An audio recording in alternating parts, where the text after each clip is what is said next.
5-6 октябрда жарадар болгондор Сооронбай Жээнбековду жоопко тартууну талап кылышты. 4-октябрдагы парламенттик шайлоодон кийин келип чыккан 5-6 октябрдагы башаламандыктарда Ала Тоо аянтында жарадар болгон 80ден ашуун адам экс-президент Сооронбай Жээнбековду жоопко тартууну өтүнүп, башкы прокуратурага арыз менен кайрылууда.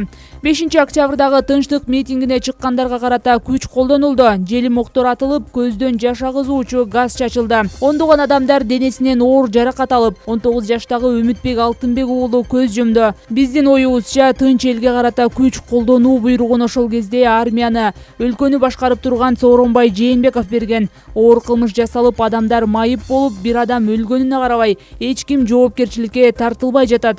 Ушундан улам Сооронбай Жээнбековго карата токтоосуз кылмыш ишин ачууну суранабыз деп жазышкан. Кайрылууга кол койгондордун бири Дастан Кубанычбек уулу өкмөт башчынын милдетин аткарып жаткан Артем Новиковго да кат жолдогонун Азаттыкка айткан. Башкы прокуратура жана өкмөт аппараты бул кайрылууга байланыштуу комментарий бере элек. Бишкекте 2000-жылдын 5-6 октябрында болгон башаламандыктар маалында 1221 адам жабыркап, 100дөй киши ооруканага түшкөн. Ондогон адамдардын көзү, башка органдары катуу жабыркаган. 19 жаштагы Үмүтбек Алтынбек уулу көз жумган. 2017-жылдан бери президент болуп келаткан Сооронбай Жээнбеков 16 октябрда кызматын өз каалоосу менен өткөрүп берген.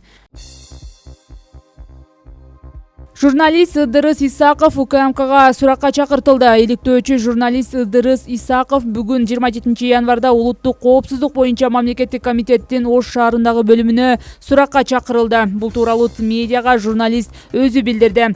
Атайын кызматтан ал Финполдун ички иликтөө жана коопсуздук башкармалыгынын мурдагы жетекчиси Айбек Токоевдин ишине күбө катары маалымат берерин айтышкан. Бишкектен Токоевдин ишин тергөө боюнча атайын топ келген экен. Мага чалып, сиз каяктасыз, чакырууну кайсыл жерге алып барып берели дешти. Мен айылда элем, саат 5-6 өтмөк болдум. УКМК журналист Ыдырыс Исаковдун суракка чакыртылышы боюнча азырынча комментарий бере элек. Айбек Токоев Финполицияга кызматка орношкондон бери жакындары тездик менен байып, Бишкек жана Ош шаарларынан кыймылсыз мүлк алганын алгач журналист Ыдырыс Исаков иликтеп чыккан. Андан кийин ичте УКМК сотко чейин териштирүүгө алган.